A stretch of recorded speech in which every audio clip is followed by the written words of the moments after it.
नोरमा group, जो सोचता है वो करता है। आपके अपने सपनों का आशियाना। बिहार की राजनीति गलियारों में कुछ ऐसा हुआ अचानक से कि जिसने सबको हिला कर रख दिया। आपको बता दें, बिहार के उप मुख्यमंत्री जो कि सम्राट चौधरी हैं, उनको आज धमकी मिली है। सम्राट चौधरी को धमकी मिलने की खबर के बाद बिहार की राजनीति में हलचल मच गई है। यह खबर सामने आते ही चारों तरफ चिंता का माहौल बन गया, खासकर बीजेपी खेमे में। सम्राट चौधरी फिलहाल बिहार के उप मुख्यमंत्री हैं और भारतीय जनता पार्टी के बड़े नेता माने जाते हैं। उन्होंने जैसे ही धमकी मिलने की बात कही, उन्होंने अपने सोशल मीडिया पर बताया कि कैसे उन्हें धमकी मिली है। राजनीतिक गलियारों में एक नई चर्चा शुरू हो गई। इस बीच तेजस्वी यादव की बहन और लालू प्रसाद यादव की बेटी रोहिणी आचार्य ने एक बड़ा बयान दिया है। उन्होंने सोशल मीडिया पर खुलासा करते हुए कई बातें कही है जो अब राजनीतिक चर्चा का विषय बन चुकी है। रोहिणी आचार्य हमेशा सोशल मीडिया पर बेबाकी से अपनी बात करती है, चाहे वो केंद्र की नीतियों पर सवाल करना हो या फिर बिहार की राजनीति पर अपनी राय देना हो, वो खुलकर बोलती है। इस बार उन्होंने सम्राट चौधरी को मिली धमकी पर भी अपनी चुप्पी नहीं रखी। उन्होंने साफ कहा कि ये सब कुछ सिर्फ सहानुभूति पाने के लिए हो सकता है। उनका मानना है कि जब राजनीतिक जमीन खिसकने लगती है तब नेता इस तरह की बातें करने लगते हैं। रोहिणी आचार्य का कहना है कि बीजेपी नेताओं को अब समझ आ गया है कि बिहार की जनता उनके झूठे वादों और दिखावे से थक चुकी है। उन्होंने यह भी लिखा कि अब चुनाव नजदीक आ रहे हैं, इसलिए सहानुभूति और जनता के नजरों में पीड़ित बनने का खेल शुरू हो चुका है। रोहिणी का यह बयान सामने आते ही सोशल मीडिया पर वायरल हो गया। उनके समर्थकों ने इसे सच की आवाज बताया, जबकि बीजेपी समर्थकों ने इसे एक गैर जिम्मेदाराना बयान कहा। सम्राट चौधरी की तरफ से धमकी को लेकर पुलिस में शिकायत की गई है और जांच भी शुरू हो चुकी है। बिहार पुलिस और केंद्र की एजेंसियां इस मामले को गंभीरता से ले रही है, क्योंकि मामला एक बड़े राजनीतिक व्यक्ति की सुरक्षा से जुड़ा हुआ है। लेकिन विपक्षी दल, खासकर राजद, इस पर सवाल उठा रहे हैं। उनका कहना है कि अगर वाकई में कोई धमकी मिली है तो उसका खुलासा करना चाहिए, और अगर यह सिर्फ राजनीतिक स्टंट है तो जनता के साथ धोखा है। रोहिणी आचार्य ने अपने बयान में बीजेपी पर तंज कसते हुए कहा कि जब जनता के सवालों का जवाब नहीं होता तो नेता अपनी सुरक्षा को मुद्दा बना लेते हैं। उन्होंने कहा कि बिहार की जनता आज बेरोजगारी, महंगाई और भ्रष्टाचार से परेशान है, लेकिन बीजेपी इन मुद्दों से ध्यान हटाने के लिए इस तरह की खबरें सामने लाती है। उनका ये भी कहना था कि अगर धमकी मिल भी रही है तो इसकी जांच निष्पक्ष तरीके से होनी चाहिए, ना कि राजनीतिक चश्मे से। रोहिणी ने अपने सोशल मीडिया पोस्ट में यह भी बताया कि उनके पिता लालू प्रसाद यादव और भाई तेजस्वी यादव को भी कई बार राजनीतिक जीवन में धमकियां मिल चुकी है, लेकिन उन्होंने कभी इसका ढिंढोरा नहीं पीटा है। उनका कहना था कि नेता का काम है जनता की सेवा करना, ना कि डर का माहौल बनाना।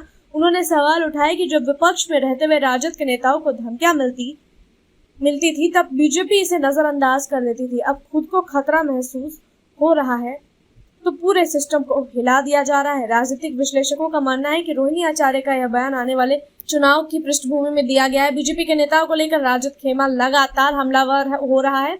सम्राट चौधरी जैसे बड़े नेता को निशाना बनाना रणनीति का हिस्सा भी हो सकता है। दूसरी तरफ सम्राट चौधरी के समर्थकों का कहना है कि धमकी एक सच्चाई और उसकी जांच होनी चाहिए। उन्होंने आरोप लगाया है कि राजद इस मामले को हल्के में ले रही है और इसे मजाक बनाकर पेश कर रही है।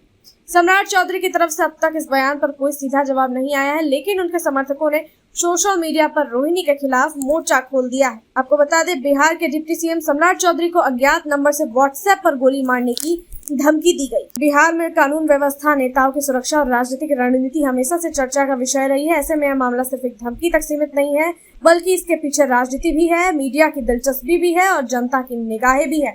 आगे आने वाले दिनों में यह साफ हो पाएगा कि धमकी वाकई कितनी गंभीर थी और रोहिणी आचार्य के आरोपों में कितनी सच्चाई थी। फिलहाल इतना तय है कि बिहार की राजनीति एक बार फिर बयानबाजी और आरोप प्रत्यारोप और सोशल मीडिया के तीखे हमलों में गर्मा गई है। जनता इस पूरे घटनाक्रम को बड़े ध्यान से देख रही है, क्योंकि अब चुनाव नजदीक है और हर बयान, हर घटना और हर धमकी राजनीति का हिस्सा बनती जा रही। देखते हैं इस मामले में आगे और क्या कुछ अपडेट आता है। तब तक के लिए आप देखते रहिए भारत लाइव। आपके सपनों को हमने सजाया है, ई होम्स पैनोरमा को हमने बनाया है। ई होम्स मेरा एक सपना था जिस पे मैं पिछले 4 साल से काम कर रहा था। हमने जो बनाया है वो सबने है माना। ई होम्स पैनोरमा में हो आपका भी आशियाना।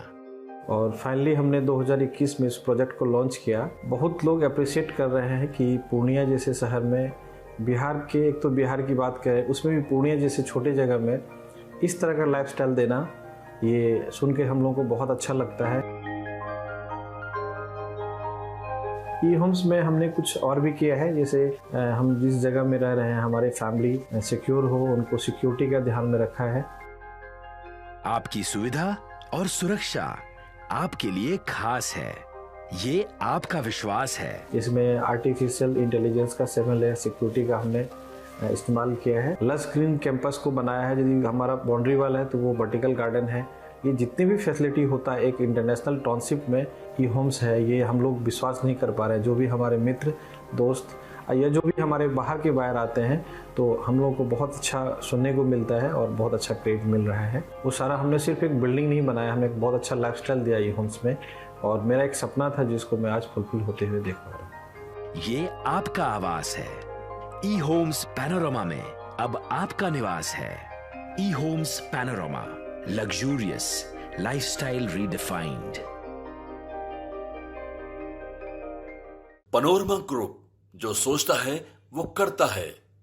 अगर ये वीडियो पसंद आई और वह बिहार के राजनीति और बिहारियत से सरोकार रखेनी तो सब्सक्राइब बटन दबा के चैनल के सब्सक्राइब कर ली। ओजे एगो घंटी बा, ओकरा बटन दबा देला से कुल सटीक और मारक खबर रुआ मुफ्त में मिल जाई। अगर रुआ पत्रकारिता के हमनी के नया प्रयोग में सहयोग कर चाहतानी तो ज्वाइन बटन दबा दी। पेटीएम नंबर नोट कर ली 9386816700।